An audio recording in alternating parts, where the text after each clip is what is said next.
Hi, this is Lex, and welcome to the Fintech Blueprint.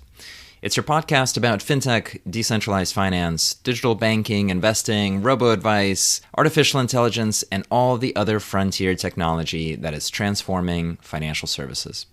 To get more content, like an illustrated transcript of this conversation in your inbox, subscribe at fintechblueprint.com.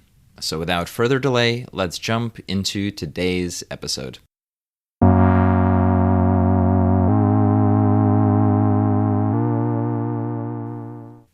Today's podcast is a collaboration with ConsenSys, the market-leading blockchain technology company. Given its core position in the Ethereum ecosystem, we're able to bring you the most captivating industry insiders, from technologists and entrepreneurs to designers and creatives from all around the world. So join us for inspiring conversations on the future of finance, crypto, and what is making up the new decentralized web. And with that, let's get into it. I'm really excited about our podcast today. We have with us Joe Lubin, who is the founder and CEO of ConsenSys and a co-founder of the Ethereum project and generally a visionary for our space. Joe, welcome to the podcast. Alex, thanks for having me. My pleasure. So you have a fascinating story and have touched a number of different frontier technologies over your career. I want to start at the very beginning and ask you about your time at Princeton and what was your academic background, kind of how did your education come together? So that wasn't the very beginning, but it was very early and hundreds of years ago, it feels. But I was always on the sciencey tech side and was a computer science / engineering student. And I studied electrical engineering, but mostly computer science, and ended up towards the end of my undergrad days doing a bunch of AI. I did independent work and focused on what I thought was more symbolic or more boring, symbolic AI. And at that time,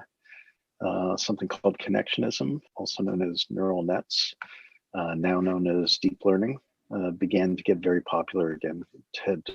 It had a winter, and so I was doing a ton of reading by junior or senior year in that field, and ended up doing some work in that field for about a decade. Deep learning has had an amazing renaissance in the last decade, right? With 2012, I think, being a breakthrough year where machines were better able to understand something if it were a cat or a dog better than people could by looking at a picture.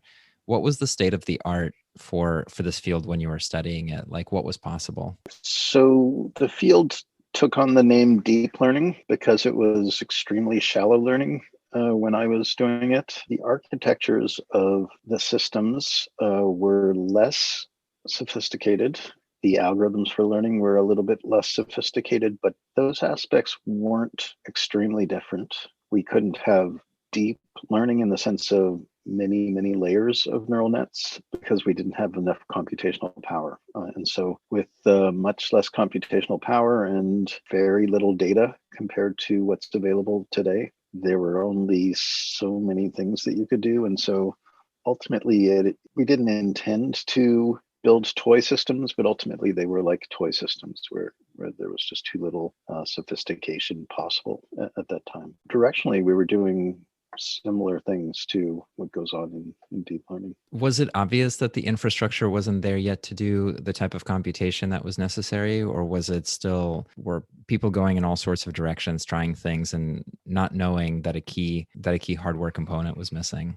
Yeah, it wasn't totally obvious, and people were building hardware components. A company called SAIC would sell you a board. We built a robot with essentially GPU-like systems, and we were getting interesting results, but we weren't certain whether we just didn't have the algorithmic understanding or whether we could just heap on more computational firepower and get there. And so when deep learning made its breakthroughs, I think it was pretty remarkable to people that sort of like GPT-3, hey, you just throw enough data at a sufficiently sophisticated architecture and it can self-organize into something that looks intelligent or something that looks like it's really good at pattern matching to us. Yeah, it's nice to have a robot that can read the whole internet. I linger on artificial intelligence because of its 50, 60-year history. And I think there are many analogies to make to the evolution of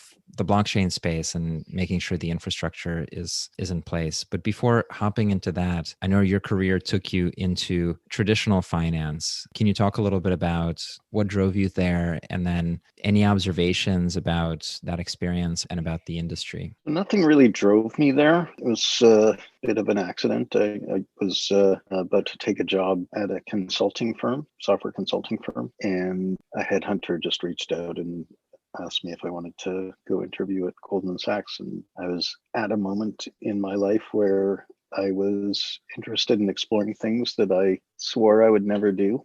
Or didn't think I would ever do. And so I went, and the people were very cool and the opportunity was interesting. And I learned a lot about big corporations and a little bit about finance at that point. From which vantage point did you look at what happened in 2008? And that, I think it's a core foundational moment for the blockchain industry, for the fintech industry. How did you look at financial companies and what they were doing, and sort of what was your perspective that motivated some of the work that ended up being so important to everybody with Ethereum and ConsenSys? Yeah, so working at Goldman caused me to start paying attention to business aspects of the organizations that I was related to or involved with, and finance on a national or international scale, geopolitics. And so we got to around 2005, I was more squarely in the financial industry. So building trading systems, I ran a hedge fund with a partner, and I began to get increasingly disturbed at the state of the financial industry, and call it the stability of the global economy, where it was clear that more and more debt was getting piled up, far more debt than could be paid off by normal issuance of money. And so it felt to me like we would basically, if you think of it in terms of called debt super cycles, it looked like we were at the end of a 70-year debt super cycle. And those super cycles generally don't end well for lots of people. I think they end well for certain people if you're well prepared, but they bring about change or they force paradigm shifts.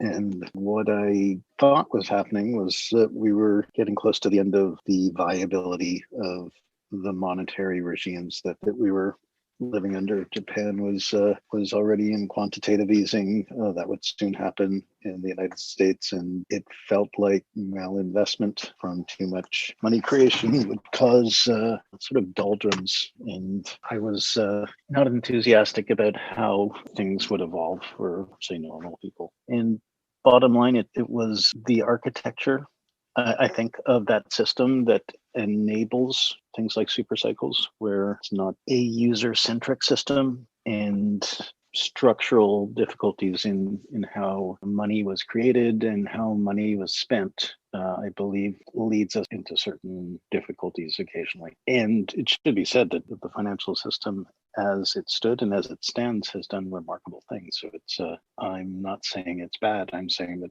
we can do better. Absolutely. I mean, we're 10 years or 15 years from that moment, and there's now the invention of the quote unquote modern monetary theory, where putting 3 trillion or $1.5 trillion into sort of like it's not even a Keynesian spend cycle, because under Keynes, there's still something to balance. There's still the taxes to back the money. Whereas in the current political economy, the idea is that just money is the state and the state is money, and therefore everything's fine. Do you feel like now the system is even more stretched than before? Like, has it gone the way that you thought about? Yeah, the system is broken. It's in its death throes, from what I can tell. For a long time, you had pretty responsible management of fractional reserve banking and turning on and turning off of the central bank money spigots. But as debt accumulates, you end up paying more and more in interest, and you give time to well-resourced actors to take control of the system, and the system is vulnerable because it's centralized. And so the system could work for a very long time if humans weren't totally in charge and susceptible to being influenced.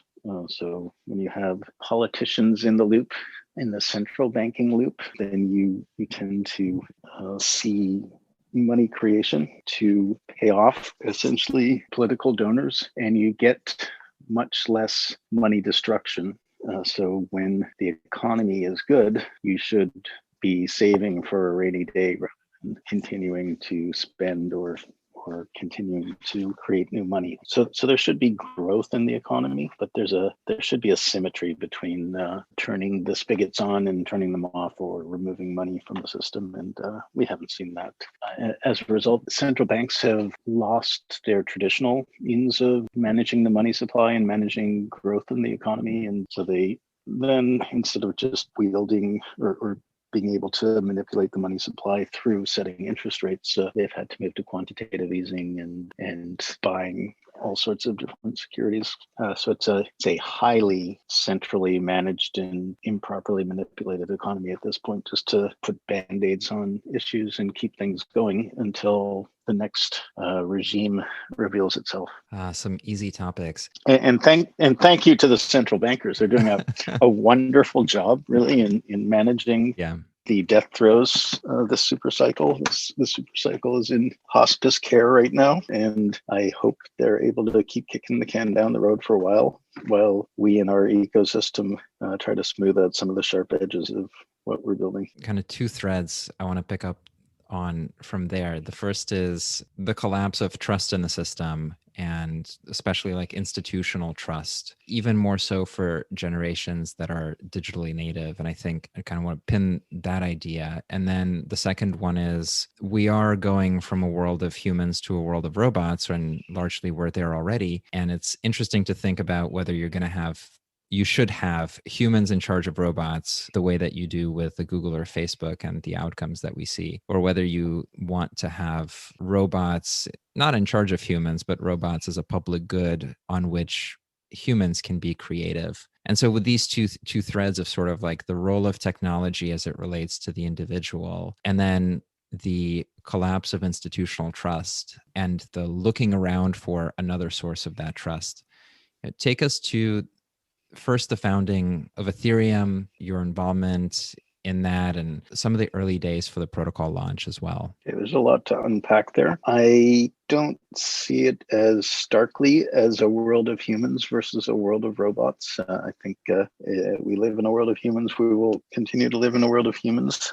It is possible that the definition of human or person evolve and fork in different ways potentially, but I don't subscribe to the thesis that there will be a singularity where artificial general intelligence sets up a feedback loop for itself and gets so enormously intelligent that it wipes out or causes damage to the human species. I feel like we're going to evolve as hybrid with machine intelligence. Anyway, that probably could go deep down that rabbit hole. If AGI does evolve rapidly, it'll probably evolve out of our ecological niche and it won't be a problem for us. But I really do think the machines will, many of them at least, will continue to be in service of people, and people will benefit tremendously from that. They don't have to flip burgers or drive their own cars. How primitive. Yeah, all my best friends are robots. It's true. So I can jump to the Ethereum launch. So the token launch specifically happened 8 or so months into the project. Took a lot of legal work, and by its delay created a lot of stress amongst the team, many of whom were living on fumes basically, but still really dedicated, and we still largely wanted to stick with it and do it right, so that we would have paperwork in our pockets from lawyers that were very respected, that indicated in their opinion that we wouldn't be selling an unregistered security to Americans. And so that was the main issue, satisfying American securities law, because we felt that that would be acceptable around the world. And so with that diligence done by ourselves and potential defense in our pockets, we launched in August, I believe, ran a token launch for 42 days where we traded a digital commodity for another digital commodity, Ether for Bitcoin, and raised a bunch of US dollar equivalent, around $18 million, and built Ethereum one with the value of that commodity. So just the basic question of, what is Ethereum for? And I know you talk about it as a trust foundation for the world. Like, how do you think about the function the protocol plays, certainly for the stuff going on today, but also going forward in the future? What does it mean to be that foundation, and how does it work? So back to first principles, really, we're living in a world, and we continue to live in a world that's not very user-centric. We live in that world because for millennia, that's the way our societies evolved in many respects, where the societal rule systems were top-down command and control, hierarchical, and that has produced tremendous advancements in society. It also sets things up so that they're very capturable. So they're captured by genealogical lineages in monarchies. They're capturable by well-resourced actors in financial and political systems. And that's simply because you can see the target to capture, and you can construct strategies to do that. If the target is everywhere and nowhere, then it's harder to capture. And so that was the idea behind Bitcoin. That was the idea that the rest of the industry has built on, that we can create a robust system and ensure that it is decentralized in so many aspects of its architecture, and create something that is both robust to damage, but also robust to capture. And from that, you can build something that is a breakthrough with respect to trust. So you can build a system out of decentralized components that comes to an agreement, say every 10 minutes for Bitcoin, every 15 seconds for Ethereum, about exactly what happened in the system. And when it happened, it makes it enormously economically expensive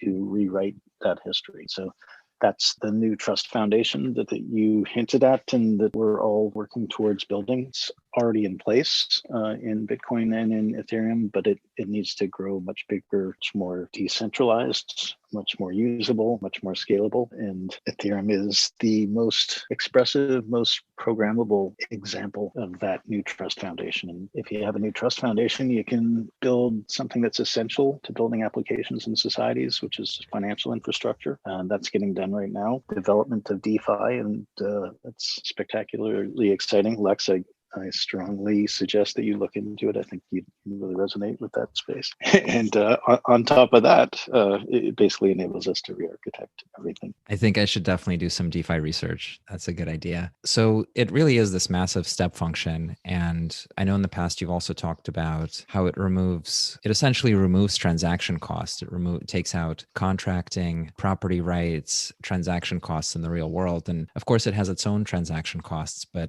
the friction, it's machine friction rather than sort of meat space friction. And it is this kind of unfolding fractal. And so as this fractal is unfolding, you also founded ConsenSys, and sort of like there's a story of ConsenSys from the venture studio to the solutions and services and the enterprise Ethereum story, and now to the product company. Can you take us a little bit through kind of how you thought about why Ethereum needs the ConsenSys to bootstrap it, and then how you think about the evolution of the company forward through these different phases? Yeah, so after a year before the end of the first year on the Ethereum project, I started thinking that forming an organization that could help scale the Ethereum platform and ecosystem made sense.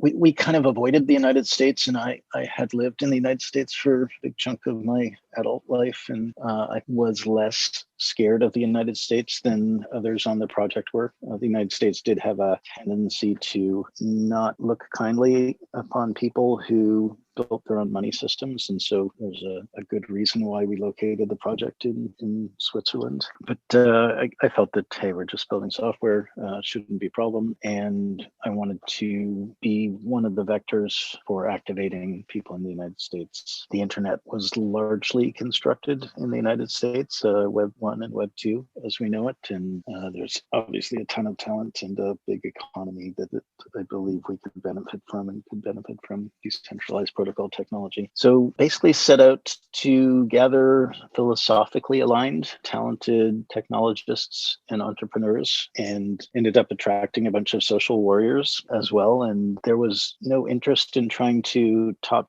down architect the next generation economy. That wasn't viable. And we didn't even know how to build decentralized applications back then. We didn't even know whether wrapping companies around decentralized applications could work, because people felt that, hey, the code's out there, you can just fork it and lower your margin and outcompete the people who actually built the system. And I didn't believe that thesis, because in general, just because there's so much more to a company than the software that they've built and offer. I did believe it for certain things like gambling systems, where we didn't have customer support on those systems. And it turns out that vampire attacks and other approaches have validated that thesis to some degree. But still, it is more than viable to build a company. We did demonstrate that, built several companies on blockchain technology. And so we essentially did our best to explore the solution space. We were early, and so many different kinds of organizations approached us to help them understand blockchain and Ethereum. And we evolved that into a professional services group that did advisory and built proofs of concept, and has over the years built some very significant production systems. And we always intended to be a software product company. Early on, the technology wasn't very mature, and therefore products were not very mature. We're now at a point where several of our products and several of our companies have seen real traction and found significant product market fit. And we've actually seen several of our products dominate their niches and coalesce into a blockchain stack that is heavily used in our ecosystem. So I have so many questions and so little time. I want to ask you, mentioned the word social warriors, and I want to ask first like this philosophical question about that first iteration of ConsenSys and the many projects that were being seeded at the time. And one of the things that I still, is super exciting and is hard to wrap around is the crypto community politically is so diverse. Like there are deep libertarians who are there for the protection of their data and their finances and to be separate from the state and, short the Fed. And then there are people who are, into the collectivism of the movement, into the mutualization of infrastructure and the composability of open source. Like the driving thing about open source is that you give to the collective, and the collective and sort of like this decentralized organization, autonomous or not, is a mutual good. And then you have hyper-capitalists who are, just there to trade in early markets and to be on the frontier to find an edge. And everybody is kind of participating and aligned almost, despite having political positions that feel so different. And that really sticks out to me, because if you look at the politics of our nation states, they're a clear mess and they are super separated to the sides. Like there's so little overlap. And yet here in this ecosystem, you have people who I would think have deeply different views, but they're all playing and building together. How do you think about this? Is this just like what being a cypherpunk is, or what's your view on this diversity of? So early on in our ecosystem, when we went to meetups, some of us noticed that the anarchists and the libertarians and more collectively focused groups, called them socialists, all pretty much claimed the technology as their own, or all resonated very strongly with the technology. And I guess Marx indicated that collectivism would likely evolve out of capitalism, or maybe that's a natural instinct. And for two reasons, I see synergy politically and philosophically in the different approaches in our technology. And one is that you can take different components and create free markets. And we've never really on this planet had really good or unfettered free market capitalism, and you can set up those systems as protocols with well-known rules, and those systems can operate, can attract different actors in different roles, and can operate very efficiently. And you can bring those systems into service of a collective of humans or a collective of intelligences that also operate according to a protocol. And essentially, you have free market dynamics undergirding a system that pays attention to collective well-being. And the other dimension is that our systems are so inefficient because they're organized in meat space, they're analog systems, they have lots of frictions and delays. They use centralized databases, which require reconciliation. It's the friction that you were speaking, or lots of different forms of friction that you were speaking about earlier. And as a result, we have to build these big, clunky systems that don't serve the bulk of humanity very well. So they maybe serve in not just the economy, but different kinds of systems serve, say, call it 1% decently, and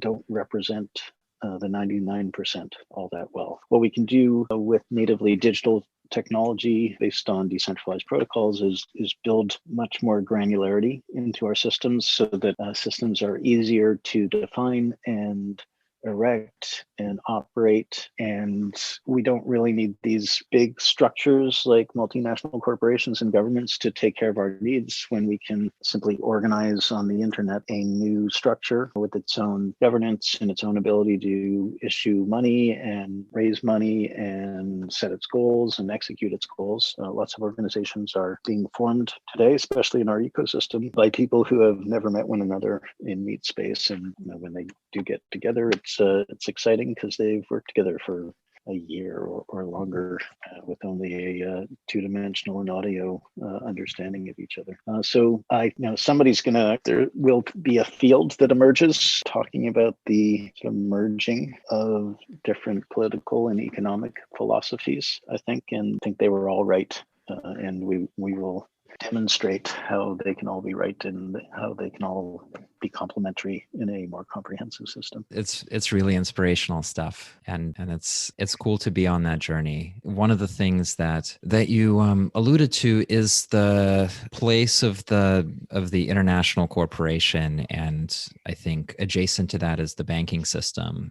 And ConsenSys has spent a lot of time working with the banking system. One of the core investors is JP Morgan. ConsenSys Quorum is the enterprise Ethereum protocol that's provided for payments use cases, for card network use cases, and many others. And at the same time, there is this inherent contradiction of upgrading to a next-gen infrastructure, or more broadly, just an economy that's digital first. About two-parter here around institutions. And the first is, as you think about ConsenSys projects like Comgo or Covantis or the CBDC pilots that the company's working on, which ones stick out to you as really meaningful or maybe memorable for the future and for these institutions? And then the second part of that is, how does decentralization mesh with the banking world? What does the coexistence look like? The original interest in enterprise around blockchain technology was setting up collaboration networks, essentially bringing the trust characteristic more tangibly, more mechanistically into collaboration systems. We are in favor of maximally decentralized systems for many important things where there is high value, like issuing a cryptocurrency or other kinds of digital assets. But bringing some decentralization to all sorts of systems brings just more trust into those systems. And so we hear much less complaint about consortium blockchain systems, that they're not pure enough these days. But early on, it was sort of a religious war. And so we've seen JP Morgan themselves and many other organizations who have been competing and collaborating with other organizations around the world for a long time embrace this new technology, because there are things that either they can all do together that aren't competitive advantages, and they should share those costs, and they should build a better trust foundation for them to transact with each other and essentially squeeze delays and frictions out of their systems by having a single shared source of truth, a single shared database on which to run business processes. So that was an obvious early use case, and we'll still see a bunch of that being built. What needs to happen is the cost of running those networks, the cost of running nodes on those networks needs to drop, and we'll be seeing through as a service offerings where you can spin up your own node and connect to an existing network or spin up an entire network. We'll see that get very cost effective over time. Ethereum mainnet has its own special value and characteristics, and both cryptocurrencies, I expect, will be increasingly adopted, and the use of mainnet by corporations is going to get very busy over the next few years. We still need more layer 2 scalability brought to Ethereum. We're already seeing thousands of transactions per second coming online, probably going to end up turning into a torrent of new transactional throughput as we move into summer. And so with that available, and with Ethereum 2 coming available, we're going to see lots of organizations build systems through different kinds of approaches that touch on mainnet. So they'll do that through protocols like Baseline that enables organizations to sync up their data agreements and business processes via zero-knowledge proofs without any of their sensitive data being exposed to mainnet. And protocols like Baseline and just other approaches will make use of decentralized finance. So decentralized finance is the next generation financial infrastructure that is democratizing the building and usage of financial protocols, and it will enable people to have greater agency over their financial needs and situation, and it will enable organizations, small and large, to construct their own financial instruments and wire up financial flows in sort of self-service way without much need for intermediaries. And the reason organizations are going to avail themselves of that is just better user experience and also liquidity. We're seeing money moving into these systems really rapidly. It's still very early days in the advent of a new technology, but where the money is where the attention will be. And we'll see lots of organizations making use of newfound capabilities and available capital and available yield actually in zero interest rate, negative interest rates and environments as capital gets debased around the world. Where the money is where the currencies get debased. Yeah. Okay. As you're saying, where the money is where the attention is, and vice versa. Today where the attention is where the money comes. And we've got Mark Cuban and Gary Vee and Elon Musk and Grimes and the long tail of artists and influencers building digital artwork on Ethereum. We have financiers building new types of software applications, and it's just such a fantastic moment. I know we're out of time, but I just want to bring it back to your early studying of artificial intelligence and neural networks. And sometimes that the technology is exactly the right answer, and then there's a time it takes for the rails and consumer adoption and all of these pieces to kind of click together and catch up. And the pace of that happening in crypto is truly incredible, especially as you mentioned with the layer 2s being turned on, not in a few months, but today to be able to absorb the amount of activity that we're seeing both in DeFi and NFT. But I'd love to have a part 2 of this conversation, but we've got to wrap up. Thank you, Joe, so much for being on the podcast. Cool. Thanks, Lex. My pleasure. Hi, everyone. That's it for this week's episode of the FinTech Blueprint. For more technical deep dives into all things fintech and decentralized finance, check out fintechblueprint.com and grab a free subscription to the newsletter. This is Lex, and I'll see you next time.